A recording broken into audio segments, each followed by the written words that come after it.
میرے نبی نے فرمایا مجلس میں بیٹھے ہوئے مسجد میں، کہا کہ یہ جو دروازہ ہے نا اس سے ایک جنتی آنے والا ہے۔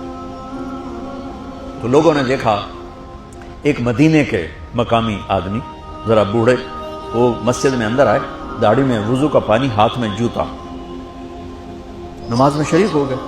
اگلے دن آپ کی محفل تھی تو آپ نے فرمایا یہ جو سامنے دروازہ ہے اس سے ایک جنتی آ رہا ہے۔ تو سیم وہی آدمی اسی حالت میں انٹر ہوئے۔ اگلے دن ہوا تو آپ نے کہا اس دروازے سے جنتی آنے والا ہے، ٹھیک وہی آدمی اسی حالت میں انٹر۔ اس مجمع میں ایک صحابی بیٹھے ہیں، ان کا نام ہے عبداللہ بن عمر۔ یہ 1,24,000 صحابہ میں ان کی ایک اسپیشلٹی ہے کہ یہ سب سے زیادہ عبادت کرتے تھے، سب سے اتنی عبادت کسی نے نہیں کی۔ ساری رات نفل پڑھتے تھے، سارے دن کا روزہ رکھتے تھے، اور دن رات میں ایک قرآن ختم کرتے تھے۔ کوئی ہمارے جیسا اول تو کر نہیں سکتا، کرے گا تو چوتھے دن پاگل ہو جائے گا، دماغ خشک ہو جائے گا، اور انہوں نے نبھا کے دکھایا۔ رات پوری تہجد، دن پورا روزہ، اور رات اور دن میں ایک ختم قرآن۔ اب ان کو خیال آیا کہ یہ بابا جی مجھ سے بھی زیادہ عبادت کرتے ہیں، جو ان کو یوں ڈائریکٹ جنت کی بشارت ملی اور مجھے نہیں ملی، تو میں دیکھتا ہوں یہ کون سی عبادت کرتے ہیں۔ کیا یہ ساری رات سجدے میں پڑے رہتے ہیں، رکوع میں کھڑے رہتے ہیں، قیام میں کھڑے رہتے ہیں، کیا کرتے ہیں؟ تو ان کے پاس پہنچ گئے، چاچا کوئی تھوڑا والد صاحب کی ناراضگی ہے، دور رہنا چاہتا ہوں، 2-3 دن ٹھہر جاؤں آپ کے پاس؟ ہاں ہاں ہاں بیٹا، آ جاؤ آ جاؤ آ جاؤ۔ اب عشاء کی نماز کے فوراً بعد انہوں نے چادر اوپر لی اور چادر میں یوں سوراخ کیا اور یوں لیٹ کے دیکھنے لگے کہ اب یہ بزرگ کیا کرتے ہیں۔ بزرگ تشریف لائے، سرانے پہ سر رکھا، اللہم بسمک اموت و احیا، سونے کی دعا پڑھی، اور تھوڑی دیر بعد خراٹے آتے۔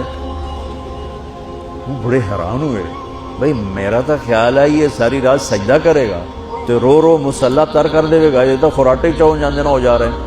اب وہ دیکھ رہے ہیں ابھی اٹھے گا ابھی اٹھے گا ابھی اٹھے گا، پھر انہوں نے کپڑا اتار دیا، ابھی سویا ہوا ہے۔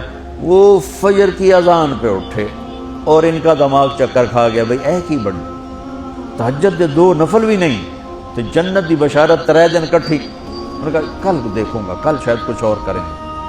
اگلے دن آئے، پھر اسی طرح یوں کر کے لیٹ گئے، اور بزرگوں نے بھی یوں کیا، اور بسمک اموت و احیا، اور پورا کمرہ خراٹے نال۔ وہ پھر پریشان، یہ کب اٹھے گا کب اٹھے گا؟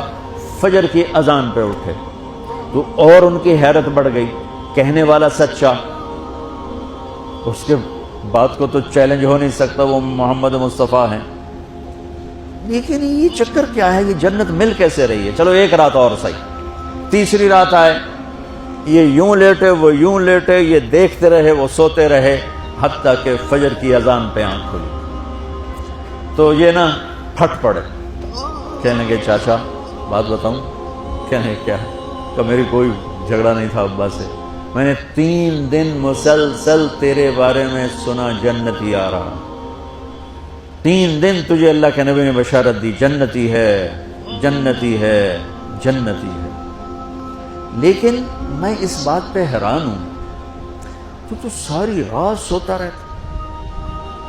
اس زمانے میں منافق بھی تہجد نہیں چھوڑتے تھے، فرض نماز تو فرض نماز ہے، منافق بھی تہجد نہیں چھوڑتے تھے۔ تو کہنے لگے کیا کرتے ہو؟ ساری رات تو سوتے گزار دیتے، کیا کرتے ہو؟ کہنے لگے بھتیجے جو تو نے دیکھا ہے یہی کرتا ہوں۔ اب یہ پریشان ہے کہ اللہ کے نبی کی بات کو تو چیلنج ہو نہیں سکتا، اور جس کو بشارت دی ہے انہوں تے فٹ نظر نہیں آ رہی کہ کیسے 2 نفل آج کہ نیک لوگ تہجد نہیں چھوڑتے۔ تو کہنے لگے اچھا چلو اللہ نے ایسا ہی، اللہ کی مرضی، اللہ کے نبی کی مرضی۔ یہ 4 قدم چلے تو آپ سننا، کہا بھتیجے ادھر آؤ، کہا بیٹا ادھر آؤ، آ گئے۔ کہنے لگے اب تمہیں اصلی بات بتاؤں، اب تمہیں اندر کی بات بتاؤں؟ میں کہا کیا ہے کیا ہے؟ اب وہ تیار ہو گئے کہ یہ کہیں گے میں 3 دن بیمار تھا اس لیے میں اٹھ نہیں سکا، ورنہ میں تو ساری رات سجدے میں گزارتا ہوں، میں تو ساری رات روتے روتے گزارتا ہوں، تو 3 دن میں بیمار تھا، میرے پیٹ میں درد تھا، میرے سر میں درد تھا، تو میں اٹھ نہیں سکا، ورنہ تو دیکھتا تو حیران ہو جاتا میری رات کیسے ہوتی۔ کہتا ہاں جی جی جی۔ تو وہ کہنے لگے مجھے دیکھو، یہاں ہاتھ رکھا، کہا یہ جو دل ہے نا، دل، اس میں دنیا کی کسی انسان کی نفرت نہیں ہے، اور جب اللہ کسی کو کوئی رزق دیتا ہے تو مجھے کبھی حسد نہیں ہوا، مجھے خوشی ہوتی ہے۔ تو ان کی جو باڈی لینگویج تھی نا، حیرت میں ڈوب کے وہ کہتے ہیں ہاں بات ہے، سمجھ آ گئی، یہی سے۔ انہوں نے ایسا نہیں کیا، وہ کہنے لگے ہاذا ہوا، اچھلے اپنی جگہ سے، ہاذا ہوا، یہ چاچا اب سمجھ میں آ گیا، سمجھ میں آ گیا، یہی ہے جو آپ کا سینہ اللہ نے پاک کر دیا ہے، اس پر آپ کو جنت ملی ہے۔ یہ صرف تہجد تے نفلاں تے ان سوکھی نہیں لبدی، یہ جو آپ کا سینہ پاک ہے۔ اب پہلی حدیث کے ساتھ جوڑو، میرے نبی نے فرمایا، میرے بیٹے انس، میری ایک عظیم الشان سنت ہے کہ اپنے دل کو دنیا کے انسانوں سے، میرے بچوں سنو، یہ نہیں فرمایا مسلمانوں سے دل صاف رکھ، فرمایا پوری دنیا کے انسانوں سے دل صاف رکھو۔ یہ بچیاں کر لیں، آپ کر لو، میں کر لوں، یہ تمہارے استاد کر لیں، کوئی کر لے، میرے رب کی قسم، بڑے بڑے عبادت گزار ان کی پرواز کو نہیں پکڑ سکتے، بڑے بڑے سجدہ کرنے والے اور رکوع کرنے والے نفلی ان کی پرواز تک نہیں پہنچ سکتے۔ ایک اس وجہ سے کہ یہ عظیم الشان سنت ہے، ایک اس وجہ سے کہ اس کے کرنے والے بڑے تھوڑے ہیں، ایک اس وجہ سے کہ یہ مشکل بہت ہے کہ آدمی کو خود ذبح ہونا پڑتا ہے تب جا کر یہ چیز ہاتھ میں آتی ہے۔ ایسے نہیں ہے کہ تہجد کے لیے نیند قربان کر دی، ہم جماعت میں گئے 40 دن کے لیے، تھوڑا روکھا سوکھا کھا لیا اور گھر کی جدائی برداشت کر لی۔ یہ پل پل کی موت ہے، پل پل کی عزت نفس پہ چھریاں ہیں، اور پھر یہ مسکرا کے چلتا ہے۔